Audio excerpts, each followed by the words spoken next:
लिखा है nth term of AP, आपकी बुक में क्या बताना है? nth term of AP. ये तो मैंने पढ़ा दिया है। फिलहाल रही बात बुक की, बुक से भी एक आध दो एग्जाम्पल कर लेते हैं। हम लोग पढ़ चुके हैं nth टर्म कैसे निकालते हैं, पता है क्या कहा था?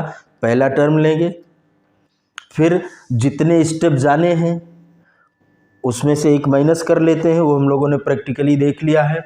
उसका एक फार्मूला बन गया था a plus n-1 into D, और हमने लॉजिक समझ लिया है। फार्मूला तो अब मैं लिख रहा हूँ, बाकी अब मैं इनका देखता हूँ, एक आध इनकी भी बात मान ली जाती है। लिखा है कोई एक व्यक्ति है जो कि कहीं पर नौकरी ज्वाइन करता है, उसको पहली साल में 8,000 रुपये सैलरी मिल रही है, ठीक है। इसके बाद हर महीने एनुअल इंक्रीमेंट, एनुअल का मतलब ईयरली, और इंक्रीमेंट का मतलब बढ़ोतरी, हर साल उसको जो है 500 रुपये बढ़ जाते हैं। तो पहली साल ये मिला, दूसरी साल क्या मिलेगा? 8,500। तीसरी साल क्या मिलेगा? और मैं पूछूं कि पांचवी साल क्या मिलेगा, तो 8,000 प्लस 5 माइनस 1 500। यही तो कॉमन डिफरेंस हमारा ना भाई। कॉमन डिफरेंस क्या, वही बार बार ऐड हो रहा। अब वो कहते कि पहली साल 500 बढ़ेगा, दूसरी बार 600 बढ़ेगा, फिर ये एपी से नहीं सॉल्व होता। अब ये क्वेश्चन नहीं, फिर ये कैसे होता? क्योंकि हम अभी एपी पढ़ रहे हैं तो एपी की ही बात करेंगे, तो शायद इसमें कोई आपको दिक्कत नहीं होनी चाहिए। अब यहाँ पर लिखा है, एक एग्जाम्पल लेते हैं, एग्जाम्पल नंबर 3।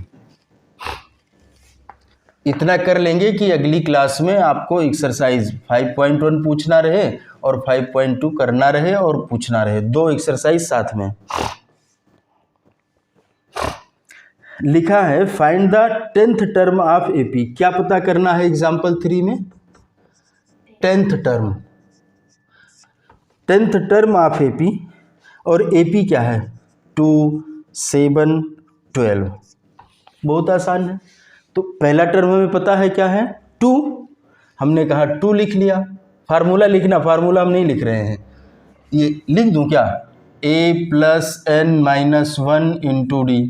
देखो पहले एक में सॉल्व कर देता हूँ कैसे करते, तो हम यहाँ पर लिखेंगे a is equal to 2, n is equal to 10, ठीक है। ये दो हमें पता चला। तो हम क्या करेंगे, a की जगह क्या रखेंगे? 2 रखेंगे। n की जगह, अच्छा इसमें d भी तो पता करना है। d is equal to 7 minus 2 is equal to क्या हुआ? 5। तो यहाँ पर हमने कहा n 10 माइनस 1 इंटू डी क्या हुआ? 5। तो 2 plus 9 into 5 is equal to 2 plus 45 is equal to 47। एक हमने इतनी मेहनत करके कर दिया। अब आगे हम जैसे पढ़ाए हैं उसी हिसाब से फटाफट से करेंगे, और जब समझ में आ जाएगा तो यहीं छोड़ देंगे कि ये पूरा हो गया। अब अगला 5.2 एक्सरसाइज की जा सकती है, ताकि कल में हम लोग एडिशन पर भी आ जाएं। अब एग्जाम्पल 4 लिखा है, which term of AP 21, 18, 15 is -81। क्या लिखा है?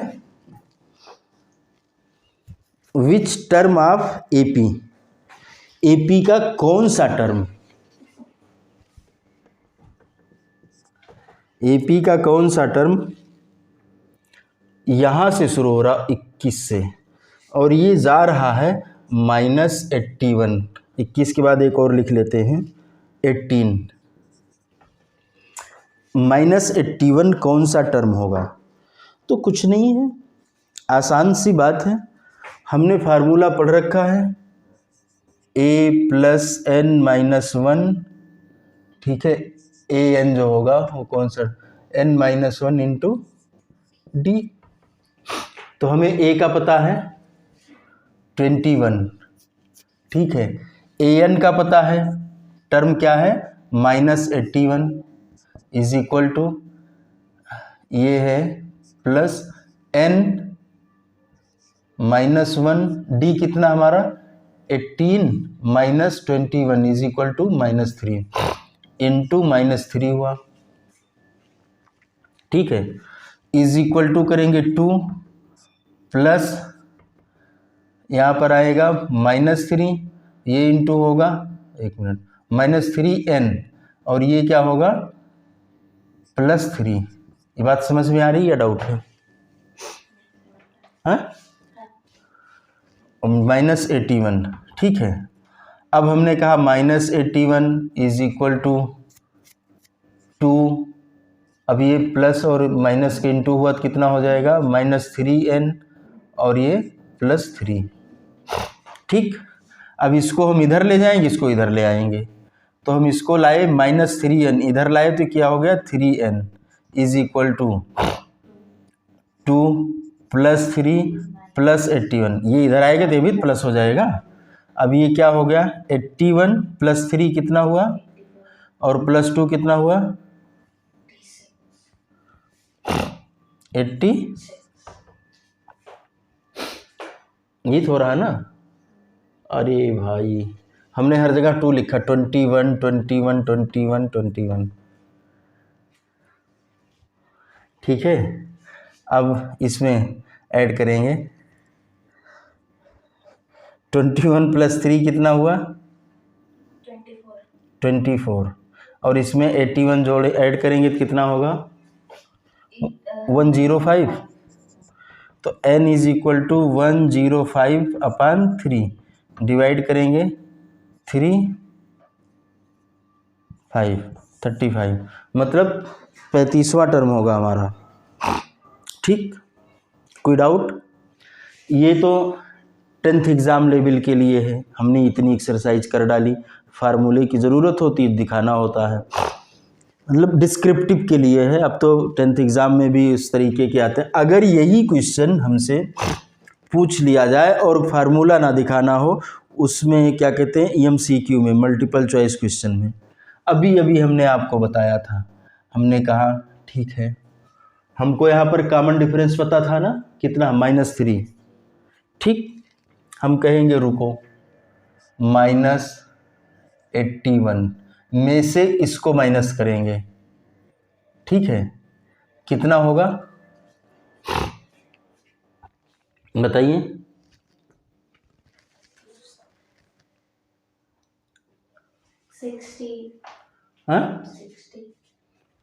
60 माइनस नहीं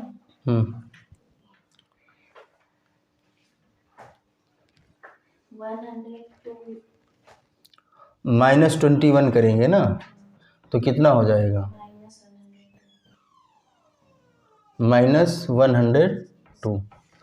अभी हम लोग ऐसे क्वेश्चन किए थे। अब -102 को हम डिवाइड करेंगे किससे -3 से, -3 से डिवाइड करिए कितना आ रहा है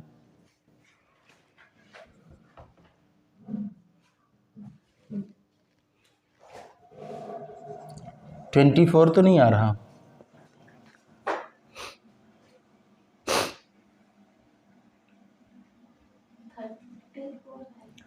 हैं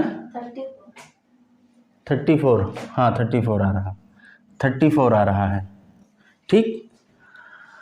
अब यहाँ से यहाँ तक का जो गैप है इसको छोड़ करके 34 होगा। ये जुगाड़ वाली गणित है, जब हमको लगाना है ये मैथमेटिक्स, जैसे अभी हम लोग वहाँ आगे लगाए थे, तो उतना हमने डिफरेंस निकाला, उस डिफरेंस को इससे डिवाइड कर दिया, तो एक और ऐड कर लेंगे 35वां टर्म हो जाएगा, ठीक। ये n-1 कैलकुलेट करके देता है भाई, वो डिफरेंस है, वो डिफरेंस कितनी बार ऐड हुआ ये पता चल जाता, 34 टाइम, तो इसका मतलब यहाँ से लेकर के 34 और, तो इस अगर मैं पहले टर्म को भी ऐड कर दूंगा तो कितना हो जाएगा, मैं +1 यहाँ लगा दूँ तो ये क्या आ जाएगा 35, इस तरीके से निकाल। लेकिन ये तब जब डिस्क्रिप्टिव नहीं लिखना, जब कहीं क्वेश्चन का सॉल्यूशन नहीं दिखाना है, जब सिर्फ आंसर चूज करना है तब की बात है। और अगर सॉल्यूशन दिखाना है तो फिर इस मेथड से करना पड़ेगा, उससे करने से मार्क्स नहीं मिलेंगे। क्लियर? ये हमारा हुआ एग्जाम्पल 4। कोई डाउट अगर है तो पूछ लो। मतलब साथ में दोनों इसलिए पढ़ना ज़रूरी होता है कि हम अगर कोई कंपटीशन दे रहे हो तो उसमें भी कर लें, कहीं कुछ कर रहे हैं तो वो भी हमारा हो जाए साथ में। अब हम 5 कर सकते हैं, बहुत आसान है। 6 check whether 301 is a term of list of numbers. ये करना, 6 भी करना, ठीक है। और नहीं होगा तब पूछना। फिर 7 है, how many 2 digit number are divisible by 3। ये भी करना है, how many 2 digit numbers divisible by 3। Clear है कैसे करना है या मुझे बताना है? चलिए करके देखना, फिर बताएंगे कैसे करना है।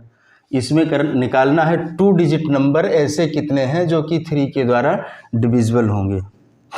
तो पहला नंबर क्या होगा? अगर मैं डिवाइड 10 कैसे होगा? 10 3 से डिविजिबल थोड़े ना है, 12 होगा। और लास्ट नंबर हमारा क्या होता है 2 डिजिट का? 99। तो क्या अब जैसे पहला तो 10 हुआ, लेकिन क्या 10 डिविजिबल है? नहीं है। तो हमने 11 को चेक किया, वो डिविजिबल है? नहीं, वो नहीं है। फिर हमने 12 को चेक किया, वो डिविजिबल है। अब मैं फिर जाऊंगा वहाँ पर, लास्ट वाला 2 डिजिट नंबर क्या है? 99। तो वो डिविजिबल है, हमने ये लिख दिया 99। ठीक है, मैं बता दूं क्या, कितने नंबर ऐसे हैं जो कि 3 से डिविजिबल हैं 2 डिजिट में? आसान है कि मुश्किल? कैसे हो जाएगा? 12 के बाद 15 ले लेंगे। 12 के बाद 15 ले लेंगे, तो डिफरेंस हम लोग का 3 आ बस। अब मत बताओ, ठीक है, हो जाएगा हो जाएगा हो जाएगा, ठीक है ना। इससे इसका डिफरेंस कितना हो जाएगा? 3 हो जाएगा। अब बताओ, मैं करता हूँ, चलो। फर्स्ट टर्म 12,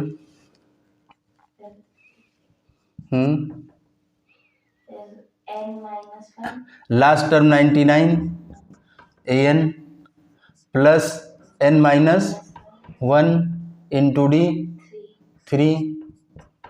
अब 12 प्लस 3n माइनस 3, ये 99 हुआ। अब हम इसको ट्रांसपोज करते हैं, 99 इधर आएगा -12 प्लस 3, अरे बेटा ये 3 और ये हो जाएगा 3n, ठीक है। अब इसमें से 99 में से हमको क्या सब्सट्रैक्ट करना है? 9। अरे भाई ये इसको करो तो कितना हुआ? 9 हुआ, -9 बचा। तो 3n इज इक्वल टू 90 हुआ। तो n इज इक्वल टू 90/3 हो गया। अब वो कौन सा टर्म होगा ये बता सकती हो? 30 होगा। आसान है, कुछ भी मुश्किल नहीं है। क्या मुश्किल था इसमें बताइए ना, कुछ था मुश्किल? नहीं है, ठीक।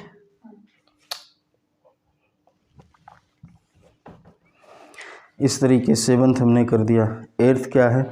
Find the 11 term from the last term towards the, ये कर सकते हो, ठीक है। ये भी वही है, कुछ भी मुश्किल नहीं इसमें। तो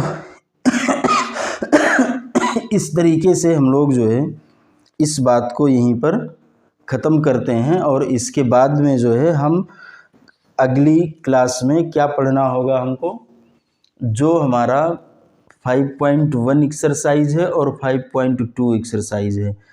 5.1 हमने करा दिया है, जो बचा होगा वो, और 5.2 में अपने आप करना, जो दिक्कत होगी वो, चूँकि इसमें कुछ खास ऐसा एक्सरसाइज में नहीं है कि हम फिर इसकी एक्सरसाइज चलो कराते रहें। जो पूछना होगा वो कल पूछ लेना है।